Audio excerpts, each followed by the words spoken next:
우리 성남 중앙교회 성도 여러분, 안녕하십니까? 여러분들을 오늘 이렇게 만나 뵐 수 있는 특권을 주신 하나님께 먼저 감사를 드리고요. 또 초청해 주신 우리 교회 목사님, 또 우리 재직들 장로님들에게 특별히 감사를 드리고, 오늘 짤막한 시간이지만은 오늘과 내일 시간을 통해서 우리 하나님께 영광을 돌리는 귀한 시간이 됐으면 좋겠습니다. 비가 오나요 지금? 비가 올 때입니까? 안 올 때입니까? 원래는? 여러분들이 왜 비가 오는지 이유를 아시겠어요? 제가 이 아프리카 13년 동안 이 사역을 하면서 참 놀라운 한 경험을 합니다. 이 아프리카는 비가 오면 하나님의 축복이라고 이야기를 합니다. 때로는 2년 동안 비가 오지 않았던 그 장소에 저희들이 갔을 때에 그때부터 비가 퍼붓기 시작했어요.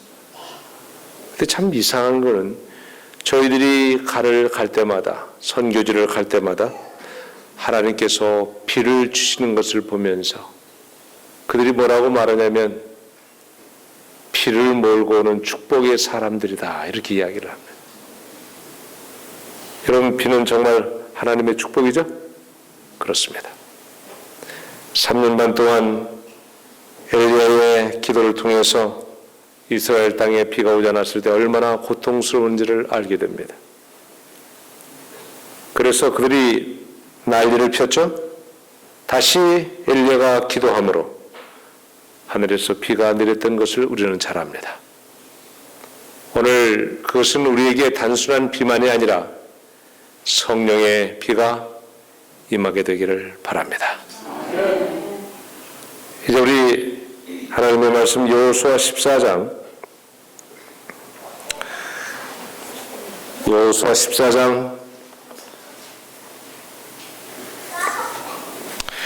6절부터 있는 말씀을 보겠습니다. 여호수아 14장 6절부터 12절까지 있는 말씀을 읽습니다. 때에 유다 자손이 길갈에 있는 여호수아에게 나아오고 그니스 사람 여분네의 아들 갈렙이 여호수아에게 말하되 여호와께서 가데스바네아에서 나와 당신에게 대하여 하나님의 사람 모세에게 이르신 일을 당신이 아시는 바라. 내 나이 40세의 여호와의 종 모세가 가데스바네아에서 나를 보내어 이 땅을 정탐케 함으로 내 마음에 성실한 대로 그에게 보고하였고 나와 함께 올라갔던 내 형제들은 백성의 간담을 놓게 하였으나 나는 나의 하나님 여호와를 온전히 쫓았으므로 그날에 모세가 맹세하여 가로되 내가 나의 하나님 여호와를 온전히 쫓았은즉 내 발로 밟는 땅은 영영이 너와 내 자손의 기업이 되리라 하였나이다. 이제 보소서 여호와께서 이 말씀을 모세에게 이르신 때로부터 이스라엘이 광야에 행한 이 45년 동안을 여호와께서 말씀하신 대로 나를 생존케 하셨나이다.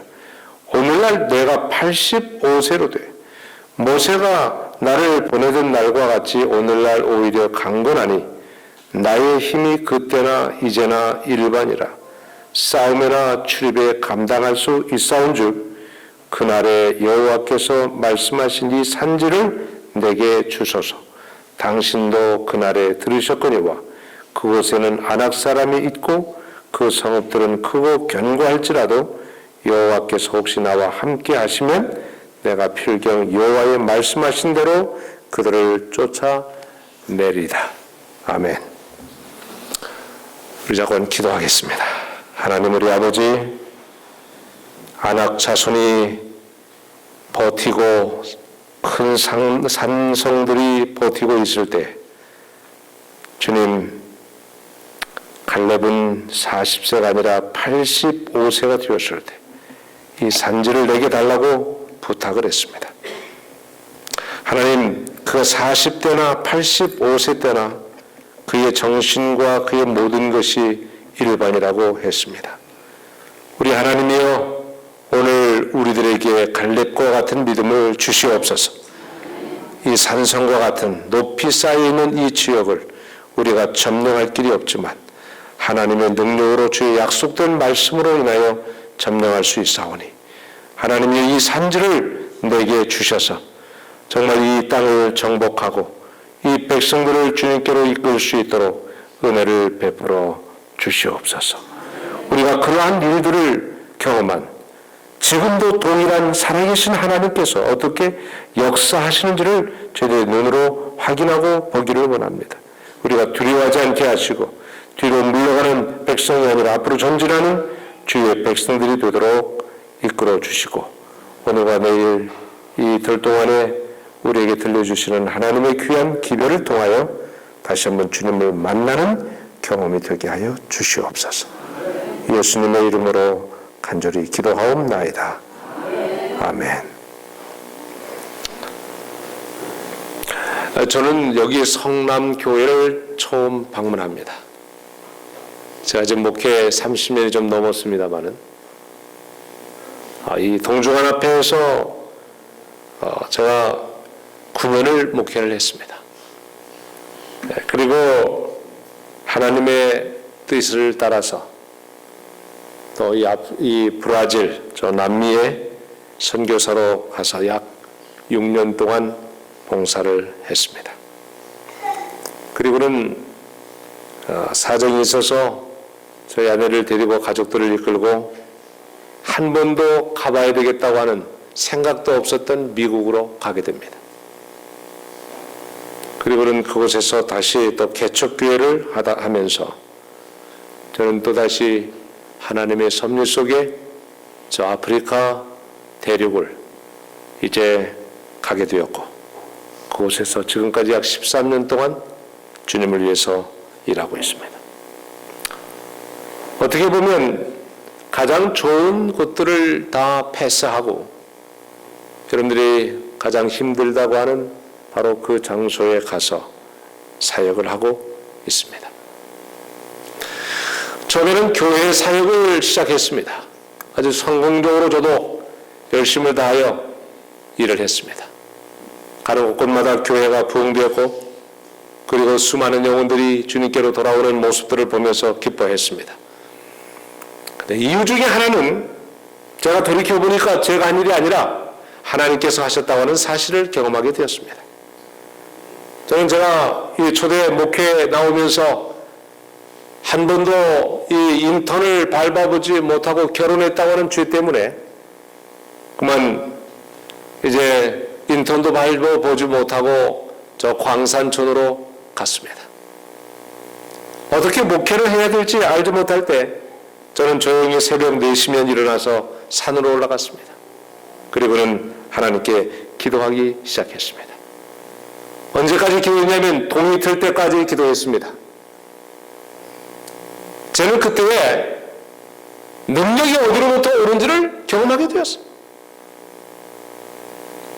주님의 일은 어떤 인간의 능력이나 어떤 지식으로 하는 것이 아니라 하나님의 능력으로 말미암아 이 사역을 한다고 하는 사실을 절실하게 깨닫게 된 것입니다. 근데 그때나 지금이나 30년이 지났지만 동일하다고 하는 사실을 느끼게 됩니다.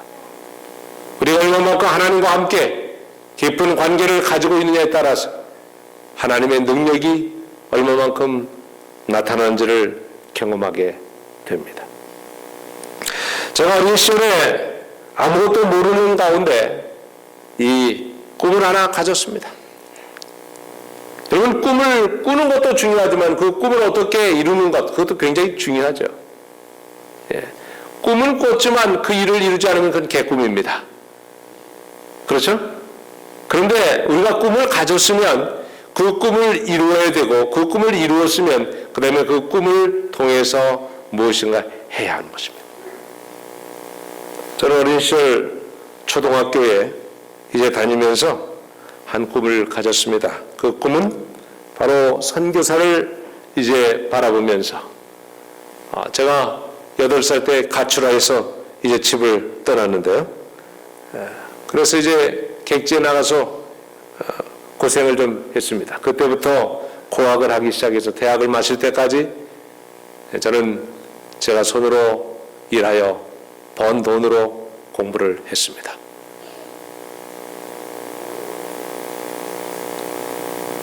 여러분들이 느끼기에는 굉장한 부잣집 아들 같죠? 제가 한 번도 제가 그런 이야기를 하면 가난한 집의 아이라고 생각지를 않았어요. 근데 사실 제가 부잣집의 아들입니다.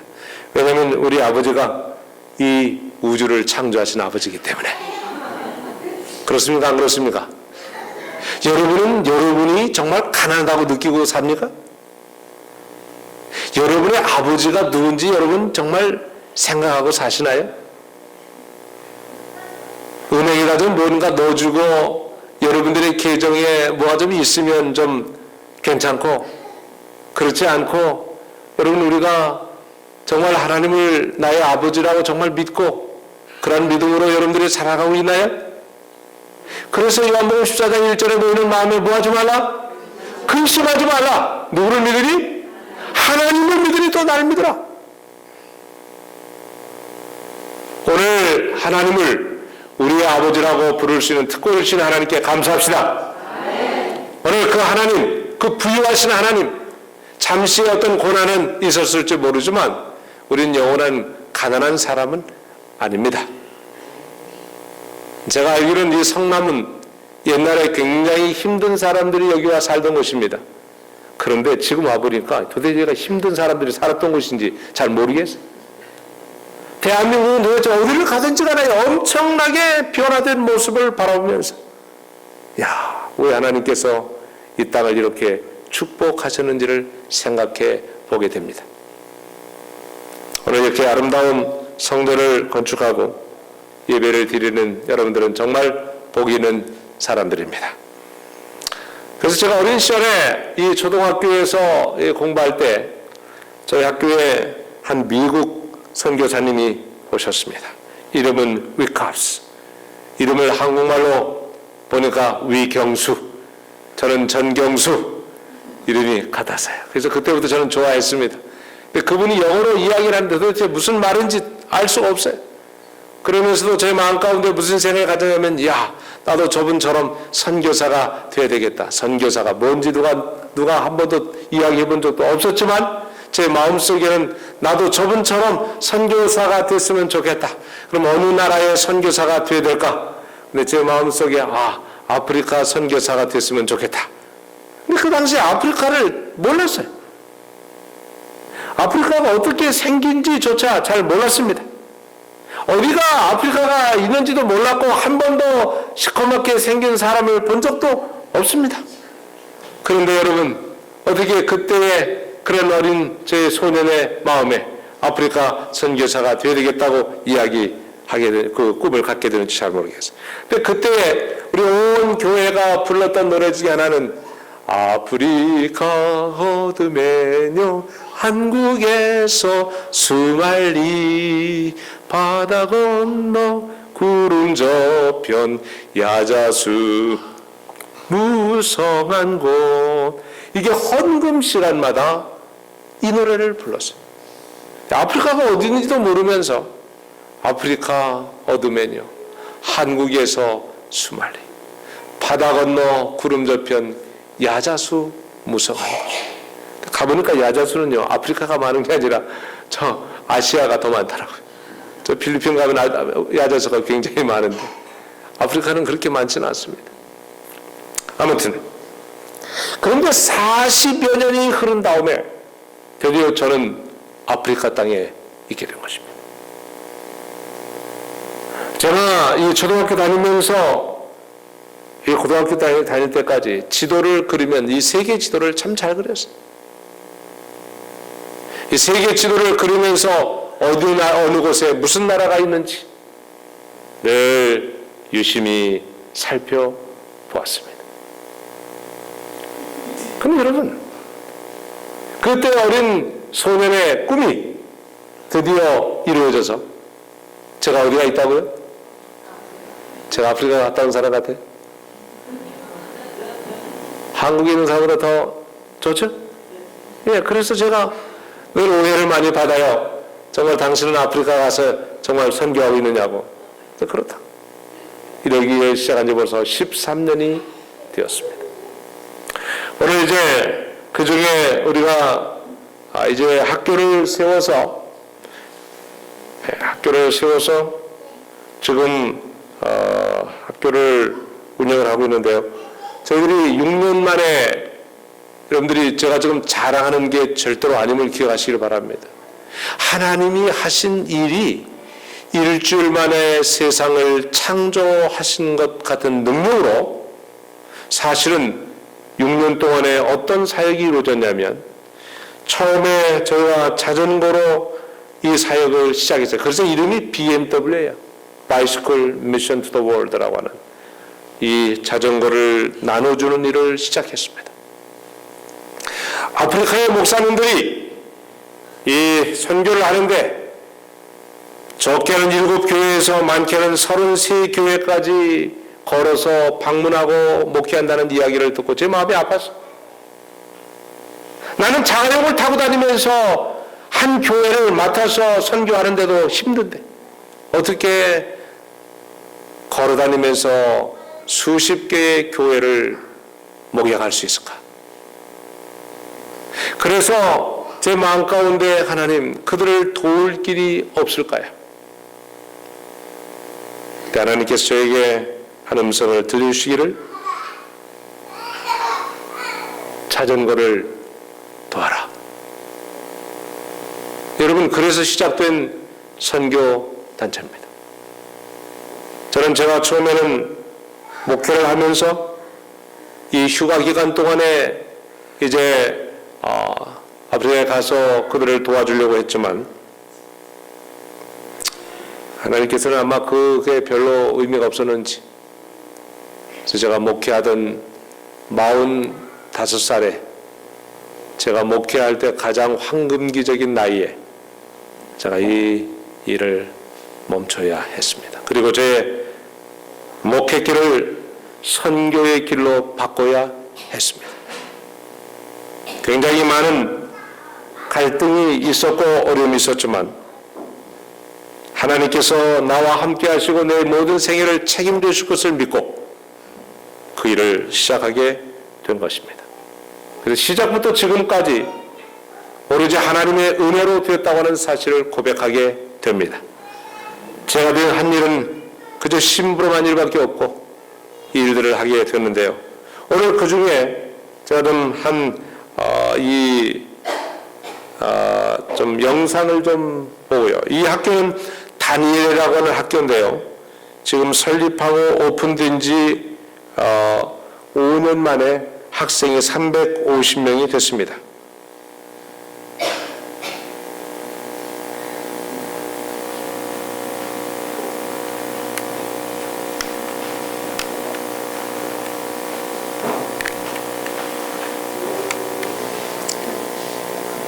Yes. Msingi wa imani tumekusanyika kama kikundi.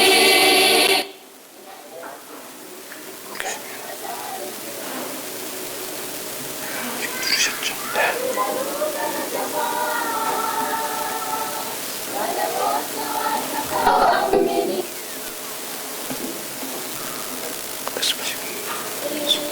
Sisi wana msingi wa imani tumekusanyika.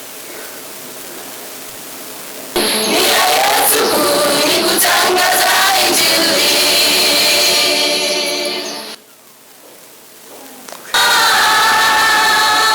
Wale wote watakaoamini wabatizwe kwa maji mengi.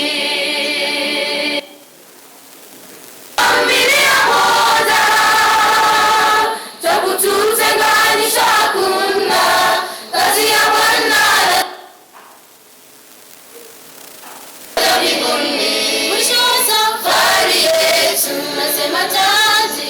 tungoja mbinguni.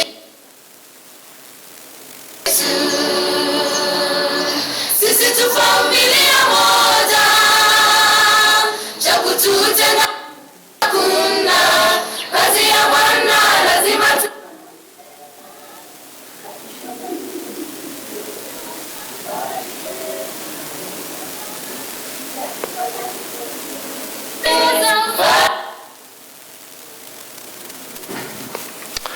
예, 방송 상태가 좋지 않아서 양해를 구합니다.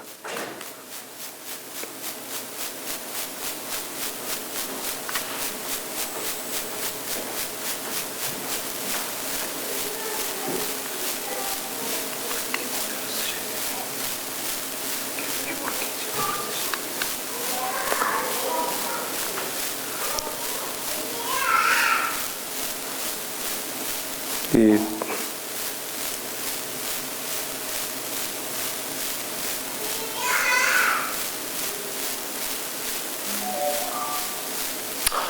예. 이게 어떤 때는 이런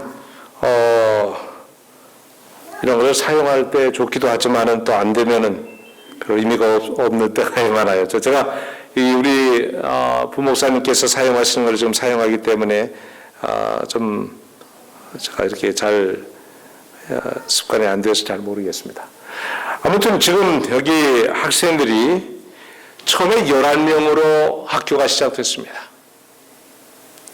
근데 만 5년째 되는 해에는 고등학교 한 350명의 학생이 지금 여기서 공부를 하고 있습니다. 다 이런 규모는 아니지만 뭐 200명 혹은 150명 되는 이런 학교들이 지금 10개의 고등학교가 공부를 하고 있고 14개의 초등학교가 지금 이 아프리카에 세워지고 또 그곳에서 많은 학생들이 공부를 하고 있습니다. 여러분 생각해 보세요. 한 6, 7년 동안에 학교가 그렇게 많이 건축된다고 하면 아니 건축될 수 있을까요?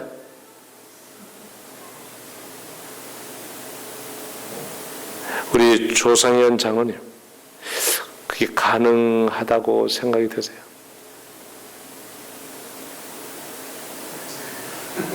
고개만 이렇게 앞뒤로 끄덕끄덕 하지 마시고 이게 될 수 있는지 아닌지 한번.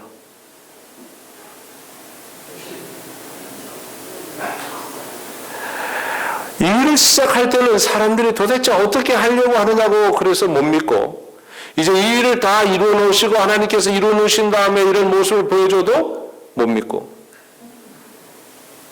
보여줘도 못 믿고 또 이걸 시작하기 전에 못 믿고 여러분 13년 동안에 교회가 175개가 세워졌다면 믿으시겠나요? 뭐 대답이 없는 거 보니까 별로 의미가 없나? 여러분 하나님께서 한 주일 동안에 이 지구를 이렇게 창조하셨다고 하는 사실을 믿으시나요? 어떻게 그걸 믿는데 이건 왜 못 믿어요? 그건 성경이고 이건 성경이 아니에요?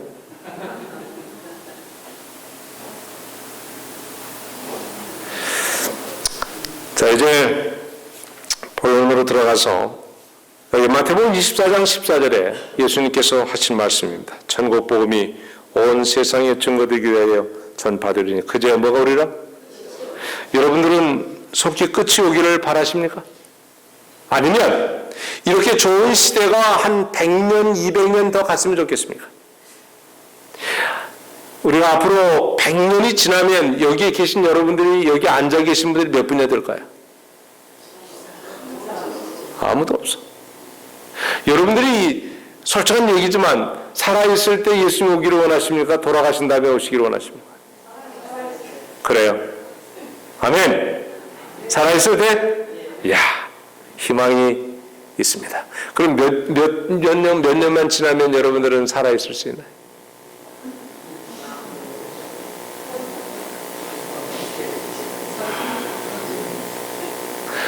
조 장로님은 앞으로 몇 년이면 100세가 됩니까?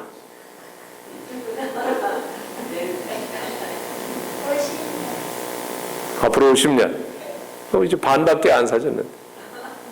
근데 희망은 있죠. 오늘 우리는 이 마지막 세상을 끝을 내야 할 사람임을 주님은 말씀하셨어요. 그렇게 해서 주님께서는 우리를 부르셨습니다. 이 마지막 하나님의 사역을 위해서, 마지막 끝을 내기 위해서 하나님께서는 우리를 부르셨습니다. 이게 왜 갑자기 다 꺼지나요? 참말로 사단이 여러 가지로 장난을 하네. 돌아가셨나 이것도?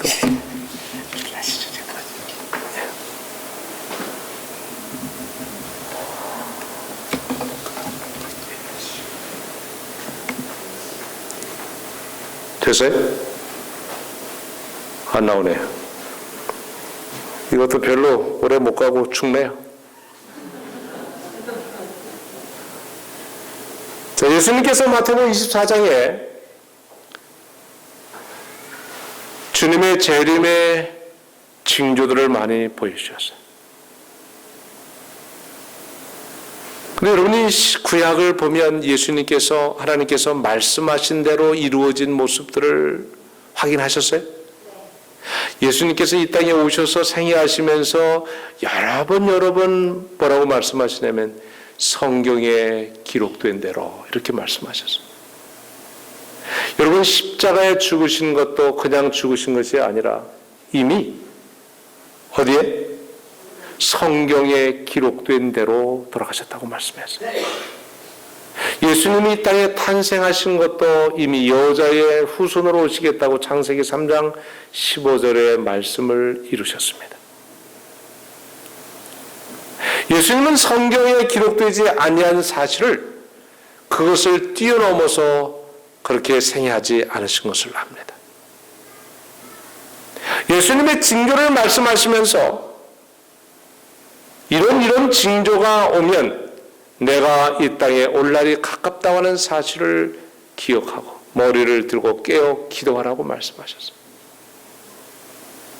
그런데 저는 이 성경을 읽다가 제 마음 가운데 늘 부담스러운 이 말씀은 마태복음 24장 14절에 이 천국 복음이 모든 민족에게 증거되게 전파되리니 그제야 끝이 오리라.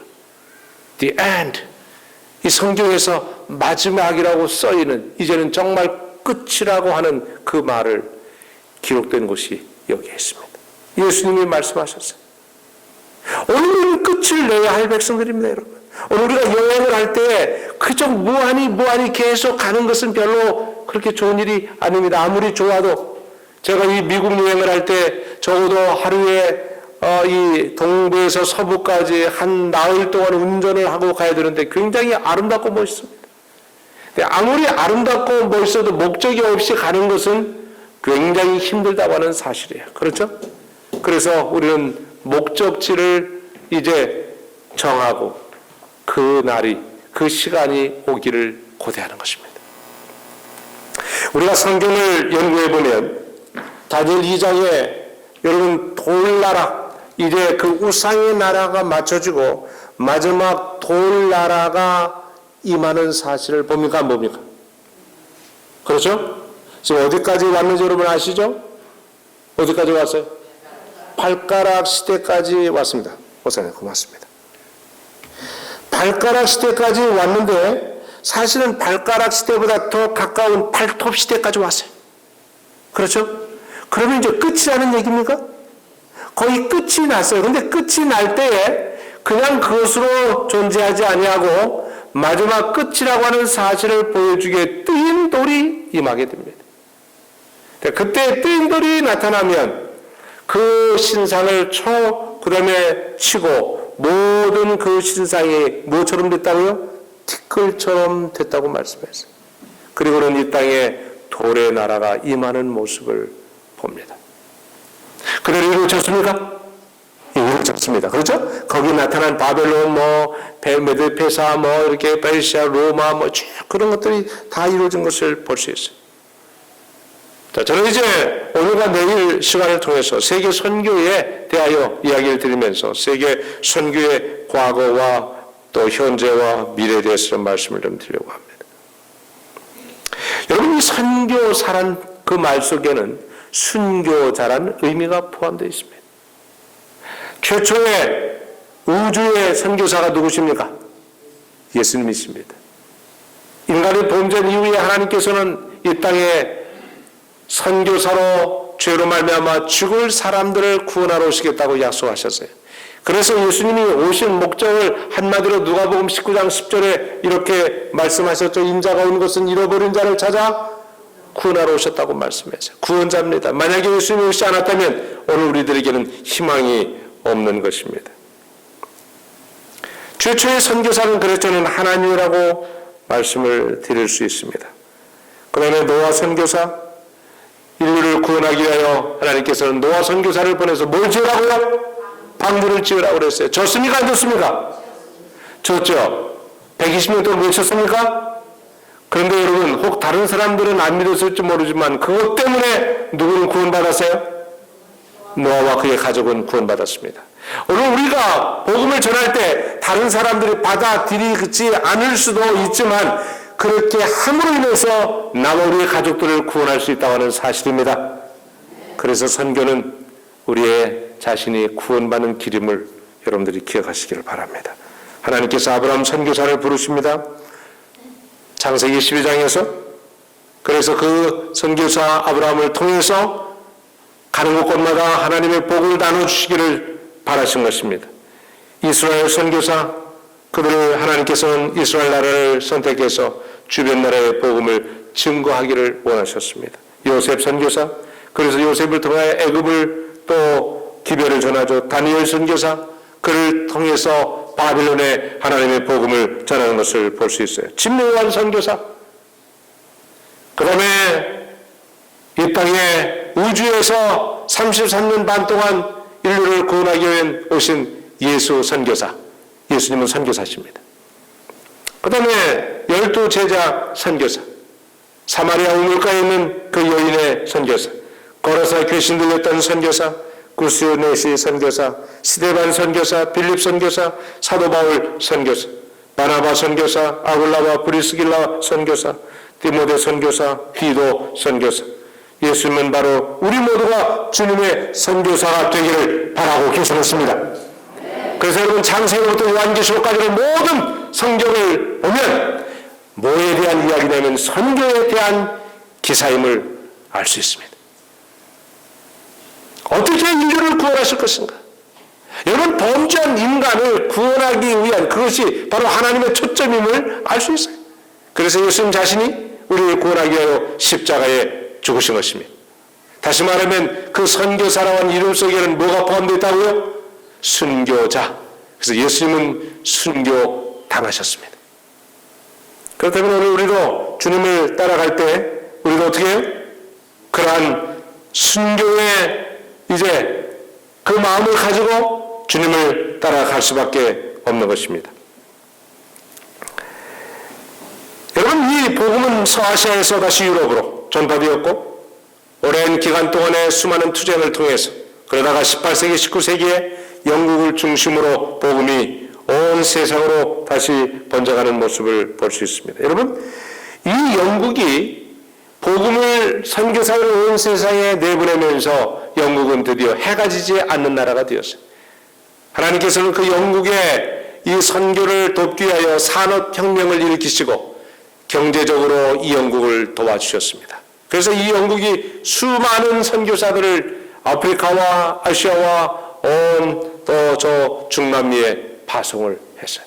그러다가 드디어 이 영국이 선교사를 파송했을 때는 하나님께서 경제적으로 굉장히 잘 살도록 만드셨어요. 여러분, 지금은 영국은 별로 힘이 없습니다. 제가 어린 시절만 해도 영국은 세계를 거의 제패할 만큼 굉장한 나라였습니다. 그렇죠? 그런데 그들이 이제 그 선교사를 지원하는 일을 중단하면서, 다시 말하면 선교사가 가면 거기도 재정도 따라가는 것입니다.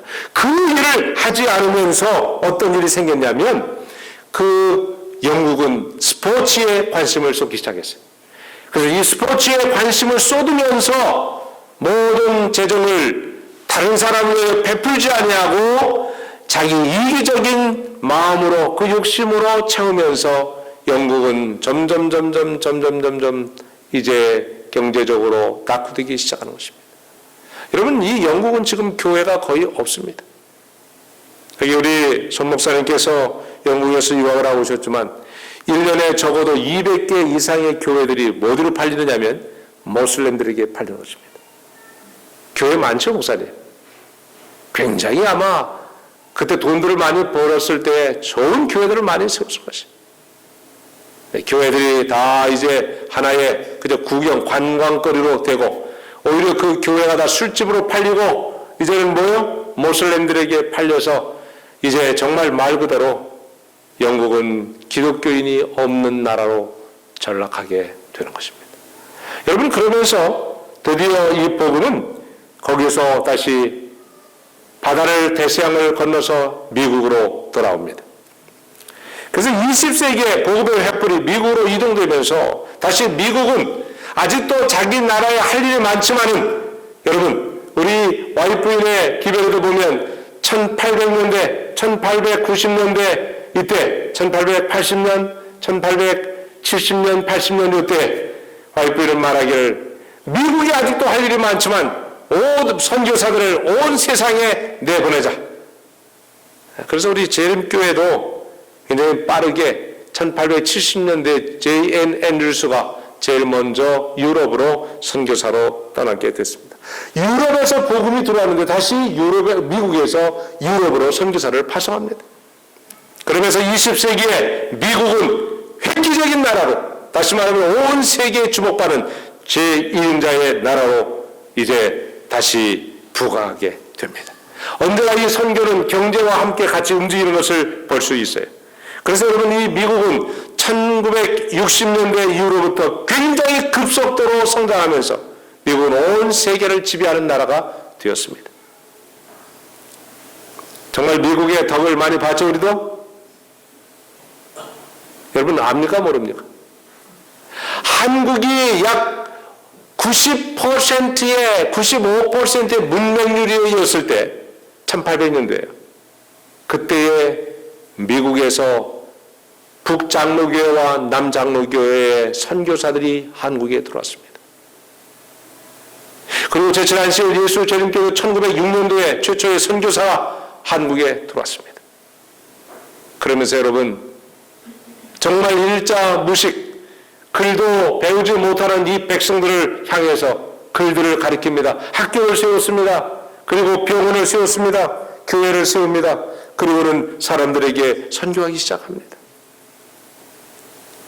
그래서 여러분, 오늘 이 한국은 이제 1%밖에 없는, 1%입니까? 5%입니까? 잘 정확하게 모르겠지만 제가 이 유엔에 의해서 보면 약 1%의 문맹률, 우리 한국은 거의 문맹률이 없습니다.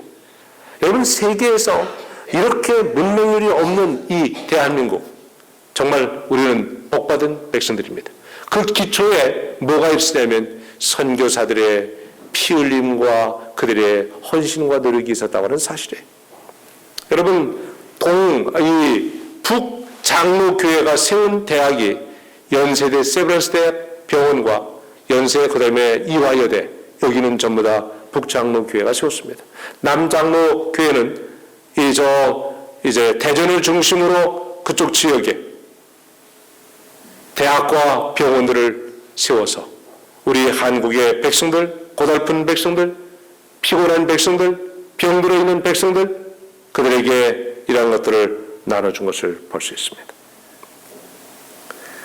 여러분, 이제 미국은 또다시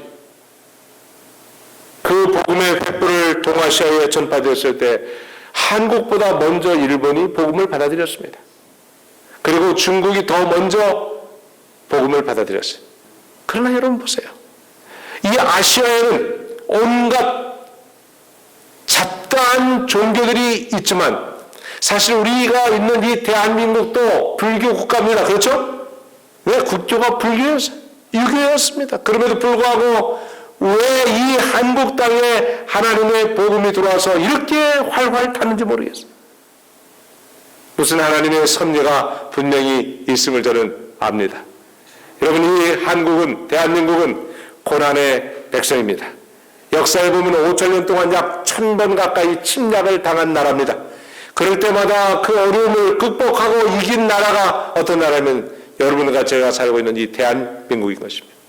우리는 고난이 있어야 좀 뭔가 이렇게 정신을 차리는 백성들이, 그래서 자주 고난이 와야 하는 것입니다. 우리는 한국은 6.25를 당한 이후로부터 약 60여 년 동안 전쟁이 없는 나라입니다. 그러나 전쟁은 없었지만 수많은 고난의 시간들을 겪은 것을 볼 수 있죠. 뭐 IMF라든지 그다음에 하여튼 여러 가지로, 그러다가 지금 요새 최근에도 또 여러 가지 어려운 문제들이 일어나는 것을 봅니다. 어려운 일이 당할 때 여러분, 우리가 돌을 던지지 말고 나도 너를 정죄하지 않겠다. 우리 예수님의 정신을 가지시게 되기를 바랍니다. 그리고 우리가 그를 위해서, 이 나라를 위해서 기도하시게 되기를 간절히 바랍니다. 한국은 40년 만에 불교국가에서 복음을 온 땅에 전하는 기독교 국가로 바뀌었습니다. 그리고 여러분, 놀라지 마십시오. 한국은 최고의 선교사를 파송하는 나라가 됐습니다. 미국보다 더 앞섰습니다, 여러분. 놀랍지 않아요? 여러분, 미국은요 3억 3천이에요, 인구가. 세계에서 세 번째로 인구가 많은 나라가 미국입니다. 근데 한국은 5천만밖에 안 돼요. 옛날에 미국에서 한국의 선교사를 많이 파송했는데 지금은 한국에서 미국으로 얼마나 많은 선교사를 파송한지 여러분 아십니까? 다 지가 갖긴 했지만 그래도 다 선교사로 간 거예요. 거기 가서 다 그들을 구원하고, 우리 한민족들을 구원하고, 이웃 백성들을 구원하고, 미국 사람들을 구원하고, 무려 5,000명이 넘는, 지금 현재로 말해요. 현재로 5,000명이 넘는 선교사들이 미국 땅에서 복음을 전하고 있습니다. 그 다음에 거기서 다시 그들을 교육시켜서 그들과 하여금 온 세계에 선교사를 파송하는 일을 하고 있는 이 위대한 대한민국의 백성들이라고 하는 사실을 여러분 자부심을 가지고 마지막 이 사역을 감당할 수 있는 그런 능력과 힘을 주신 우리 하나님께 감사와 찬양을 돌리시게 되기를 간절히 바랍니다. 그래도 이 복음의 횃불은 점점 이제 아프리카에서 다시 타오르기 시작합니다. 우리가 오늘 할 수 있는 일이 있다면 잠자는 저 검은 아프리카의 사람들을 깨워야 하는 것입니다. 여러분, 재림교회가 2,000만인데 그 중에 1,000만이 아프리카에 있습니다. 이 아프리카는 54개 나라입니다. 인구가 10억이에요. 그 중에 우리 재림교회가 1,000만이나 된다고 하는 사실입니다. 만약에 이 땅에 우리 주님의 복음을 이 검은 나라에 보내지 않았다면, 선교사를 파송하지 않았다면 지금 우리 재림교회가 얼마나 어려움을 당했을까요?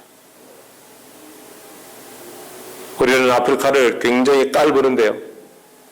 우리는 아프리카를 깔보면 안 됩니다. 이제 마지막, 이제 한국의 바톤을 이어받아 마지막으로 골라인을 띄워야 할, 마지막 그 테이프를 끊어야 할 사람들이 있다면 저는 아프리카 사람이라고 저는 확신합니다. 왜 그런지에 대한 이유는 제가 또 내일 말씀을 좀 드리려고 합니다. 여러분, 한국에 온 1950년도에 한국에 찾아온 한 선교사는 한국의 그 상황을 본다면 뭐라고 했냐면 한국은 100년이 돼도 희망이 없는 나라다 이렇게 이야기했어요. 여러분 잘 봤습니다. 여러분. 사실이었어요. 그 정도로 대한민국은 완전히 황폐된 나라예요.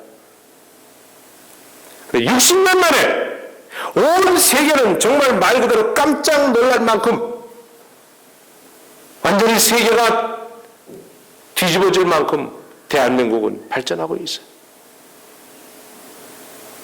여러분 제가 알다시피 30-40년 전만 해도 이 성남 여기는 굉장히 높은 산 등선이었고 그리고 판자촌이 여기 아주 늘비하게 있었던 곳입니다.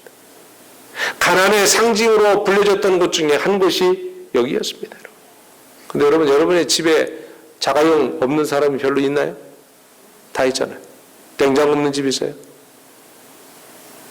제가 이번에 케냐에 저희 그 마사이 지역에 말이야 한 굉장히 부자예요. 그 양반은 변호사인데 굉장히 집을 잘 지어놓고 그리고 이제 오픈 하우스를 했어요. 근데 한 1,500명 이상 아마 거기를 왔다 가는 것 같아요.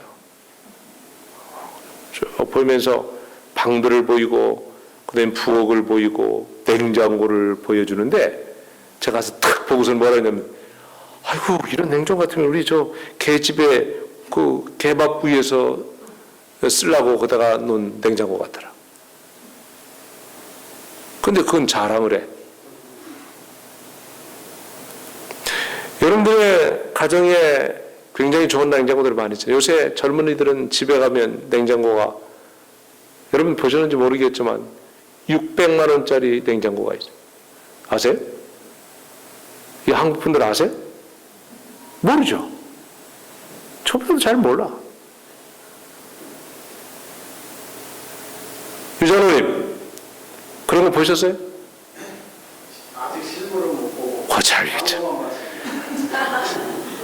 그게 저 밖에 사람보다 몰라.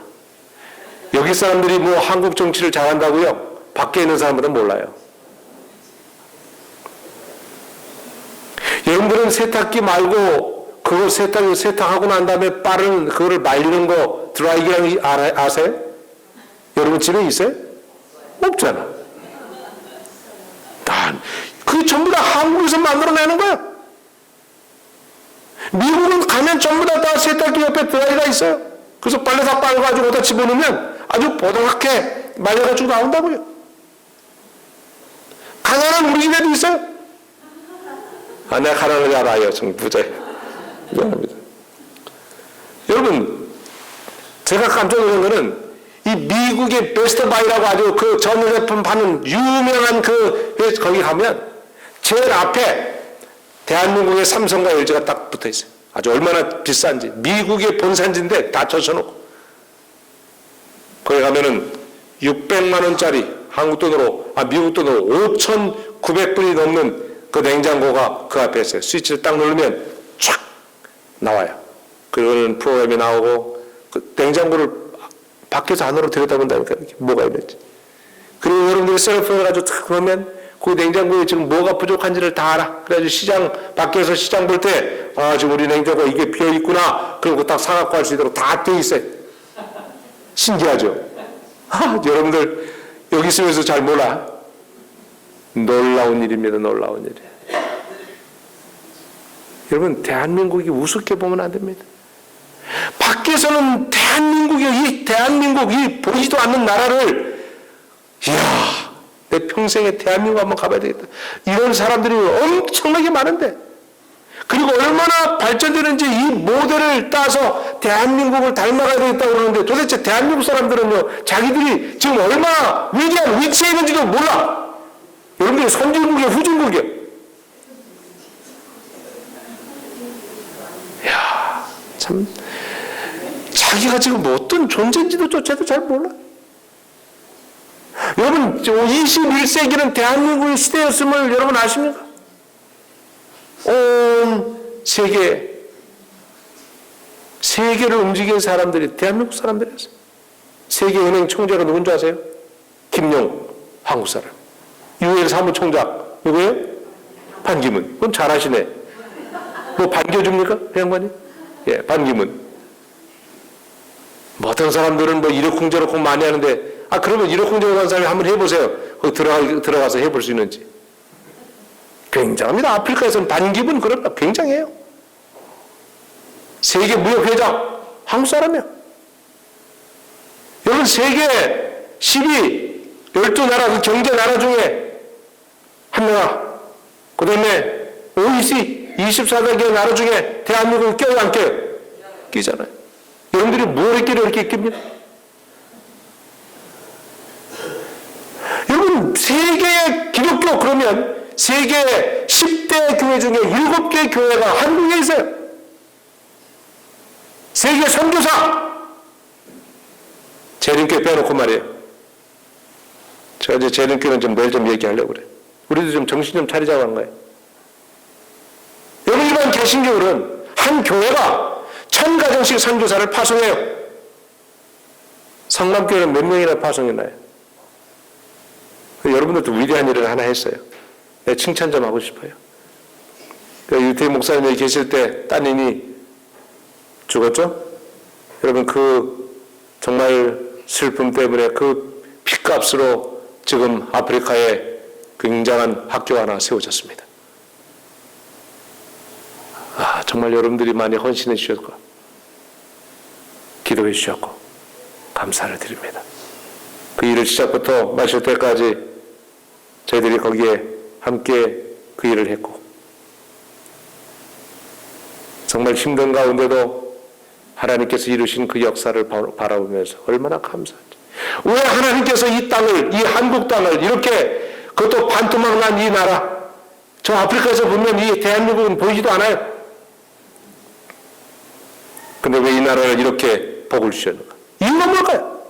저는 한 가지로 이야기할 수 있어요. 이 역사를 보면서 하나님께서 언제나 선교하는 나라들을 하나님께서 경제적으로 축복하셔서 그걸 나누도록 허락하셨어요. 근데 그걸 나누지 않을 때는 전부 다 이렇게 다투지는 거예요. 하나님께서 오늘 우리들의 가정에 복을 주셨고 이 나라에 복을 주셨을 때 우리가 그것을 나누지 않으면 여러분 머지않아 우리도 그 축복의 손길이 거두어질 수밖에 없다고 하는 사실이에요. 그저 몇 년 하다가 끝나는 그런 인생이 아니게 되기를 간절히 바랍니다. 여기 좀 하다가 뭐 좀 하나 더 보고 갈까요?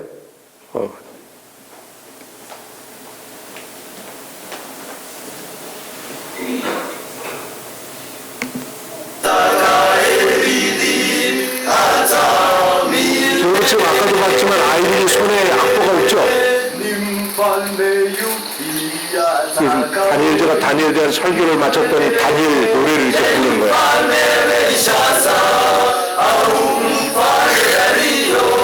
그 다음에 이제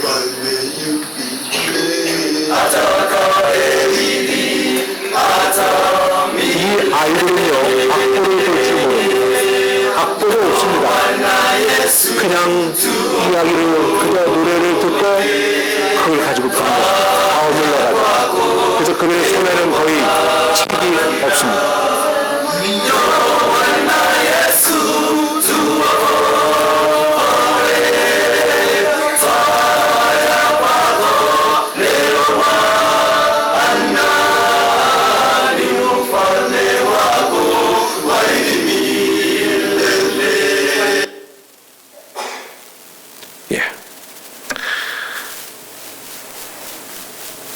한국은 40년 만에 받는 나라에서 주는 나라로 유일한 나라로 바뀌었습니다. 우리는 한때 굉장한 원조를 받았던 나라입니다. 1888년 무슨 날이죠? 1988년 무슨 날이에요? 여러분 아십니까? 1988년? 예, 올림픽을 기점으로 대한민국은 받는 나라에서 주는 나라로 바뀌었습니다. 감사합니까? 아직도 받아야 됩니까? 줘야 돼요. 이젠 주는 나라로 바뀐 76개 나라 중에 유일한 한국만이 받는 나라에서 주는 나라로 바뀌었습니다. 우리 주님께서 말씀하시기를 주라. 그리하면 후히 누르고 흔들어 뭐하도록? 넘치도록 너희에게 뭐 해주리라? 안겨주리라. 아멘? 하나님께서 정말 이 대한민국을 축복하셨어요. 왜냐하면 알아요. 이 백성들이 고난을 경험한 걸 압니다. 배고픔을 압니다. 이 백성들이 헐벗음을 압니다. 여러분 그래서 이 백성들이 나가서 얼마나 많은 백성들에게 복음을 전하고 이 사랑을 나눠주는지 몰라요. 마태복음 25장의 비유 가운데 예수님께서 주님이 오시기 전에 일어날 여러 가지 일들을 하다가 이야기를 하다가 25장에 가서는 우리가 어떤 사람이 되어야 될 것인가, 그 주님을 기다리는 사람들 중에 마태복음 25장에 가서는 어떤 사람이 되어야 될 것인지를 말씀하십니다. 내가 배고플 때 너희가 먹을 것을 주었느냐? 내가 목마를 때에 너희가 마실 물을 주었느냐? 내가 벗었을 때 나를 입혔느냐? 내가 병들었을 때 너희가 나를 돌아보았느냐? 내가 감옥에 있을 때 내가 나를 찾아왔느냐? 여러분, 오늘 진정한 그리스도인이라고 한다면 오늘 우리는 그 모든 일들을 행하는 일, 그 일을 당하는 자들이 누구라고 예수님이 표현하냐면 그건 나다, 그렇게 얘기하세요. 지극히 작은 자 하나에게 하는 것이 곧 누구의 것이다? 내게 한 것이다. 여러분, 오늘 저희 BMW는 바로 그 사명을 가지고 시작된 선교 단체입니다. 하나님께서 어떻게 역사하셨는지를 압니다. 여기 제가 좀 시계가 없습니다. 8시 34분? 끝나야 되겠네. 제가 이 두 가지 얘기만 하고 끝나겠습니다. 여러분들이 하나도 졸지도 않고 집에 갈 생각도 안 해가지고 저도 시간 지금 잊어버렸어요. 저 하면 좀 막 이렇게 고반 끝났을 때 이렇게 좀 해야 되는데 안 하셔서. 두 얘기만 하고 끝나겠습니다. 온누리 교회입니다. 여기 하영조 목사님, 혹시 여기 그렇게 멀지 않은 지역에 여기 온누리 교회 있죠? 여러분, 이 온누리 교회는 1000명의 가정을 교회 전체가 헌금하여 계속해서 월급을 주어서 세계에 파송한 놀라운 나라입니다. 교회입니다. 그때 신자가 5만 명이었습니다. 그런데 그거는 말하기를 우리가 다시 1000가정을 내보내려고 하니 여러분, 우리가 몇 명이 필요합니까? 10만 명이 필요합니다. 그래서 선교는, 그래서 이 하영조 목사님 말하기는 이 교회가 존재하는 목적은 선교다. 근데 여러분, 그 말이 어디 또 있습니까? 우리 사도행전 1장에 보면 교회가 존재하는 목적은 뭐다? 선교다. 선교하지 않는 교회는 교회의 존재로 가치가 없다고 하는 사실이죠. 그래서 선교하지 않으면,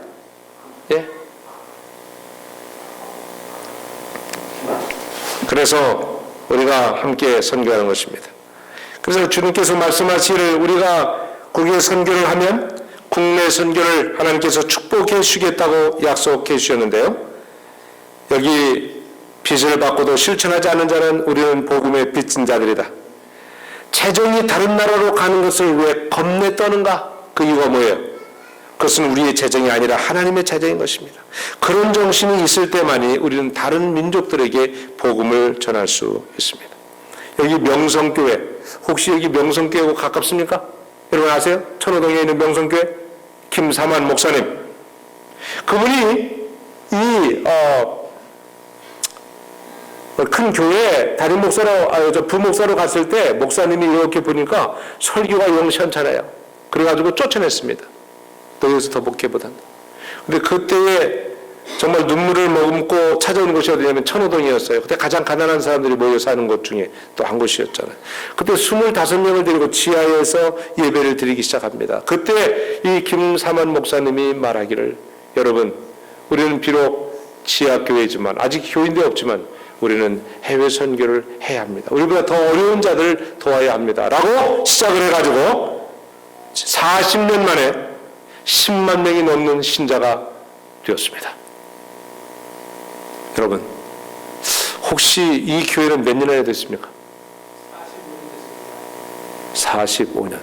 그러면 10분의 1만 따라가려고 그러면 어느 정도는 돼야 됩니까? 1000명은 돼야 되겠죠? 근데 뭐 지금 제가 보니까 그저 한 40명 앉아 계시네. 그럼 여러분이 할 일이 있어요, 없어요? 있습니까, 없습니까? 있습니까?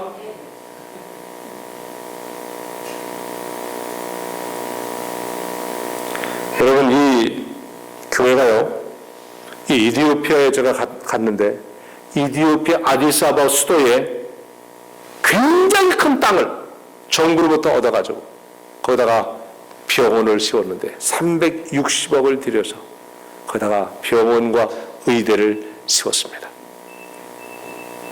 제가 우리 성남시 교회에다가 이렇게 부탁을 하는 것은 아닙니다. 우리 한국연합회가 이렇게 해봤는가 이거예요? 해봤습니까? 여러분 그런 얘기 들어보셨어요? 여기 행정위원 되신 조장로님, 이 이야기 들으시고 하셔서 꼭 이야기하시기를 바랍니다. 우리 연합회가 한 번이라도 병원 학교를 세우거나 가난한 나라에 대학을 세우거나 이런 중고등학교를 세워서 우리 자녀들에게 그런 꿈을 심어줘 봤는지 한번 좀 문의해 보시기를 바랍니다. 우리는 자꾸 대충해가 하기를 바라요. 여러분, 대충해가 뭘 다 합니까? 오늘 우리가 그 일을 해야 되는 것이, 오늘 우리 각자가 전부 다 선교사인 것입니다. 여러분, 이 김삼환 목사님은요, 여기 이디오피아만 아니라 아프리카 여러 나라에 그런 병원들을 세웠어요. 그 다음에 저 중남미에 병원을 세웠어요. 학교를 세웠어요.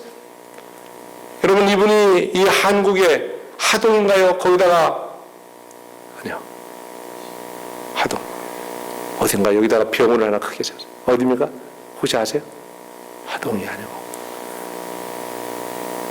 경상도 어디 쪽인데 병원을 세운 다음에 그분이 뭐냐면 어떤 개신교회라도 상관없이 목회자들과 선교사들에게는 50%로 그 병원비를 할인해주는. 그래서 한 번은 재림교회 목사님이 찾아갔대요. 나는 재림교회 목사인데 나도 그렇게 해줄 수 있냐 그랬더니 해준다고. 여러분, 오늘 우리는 재림교인들만 도와줘야 됩니까? 한번 이렇게 손을 얹고 한번 생각해 보십시다. 그렇습니까? 아닙니다. 오늘 우리는 이 땅에 우리 재림교인이 아닌 사람들에게도 그리스도의 사랑을 나눠줘야 하는 것입니다. 제가 정말 감동적인 것은 김삼환 목사님이 지난번 올해입니다. 올해 은퇴식을 하는데 교회에서 100억을 줬대요. 퇴직금을 줬는지 뭐 수고했다고 준 건지 100억. 아마 우리 재림교회는 뭐 은퇴할 때 1억이 아니라 아마 100만 원도 못 줄 거예요. 100억을 줬어요. 근데 이 김삼환 목사님이 그 100억을 받아가지고 50억을 뭘 줬냐면 다시 교회에 주면서, 여러분이 우리 교회에는 가난한 분들이 있습니다. 이 50억을 가난한 사람들에게 나누십시오. 이렇게 돈을 줬어요. 그럼 50억이 남았잖아요. 그럼 뭐 했을까 이제? 다시 그가 말하기를, 여러분, 이 50억을 다시 드릴 테니 이 50억은 우리 교회 주변에 가난한, 아직도 예수님을 알지 못하는 사람들에게 나눠주십시오. 정말 멋있습니까? 존경할 만합니까? 나는요, 그분이 재림교회 목사가 아니더라도 존경할 만합니다. 야, 정말 이러한 그리스도인들이, 그런 목자들이 우리 교회의 목사들이었다면 얼마나 좋겠어요. 하나님께서 우리에게 주신 이 생명의 복음, 이 선교사의 이 엄청난 이 사명을 우리가 모두 다 감당할 수 있게 되기를 간절히 바라고, 내일 다시 계속 이어서 하나님께서 우리에게 어떠한 이 사명을 주시는지를 말씀을 좀 드리도록 하겠습니다. 감사합니다.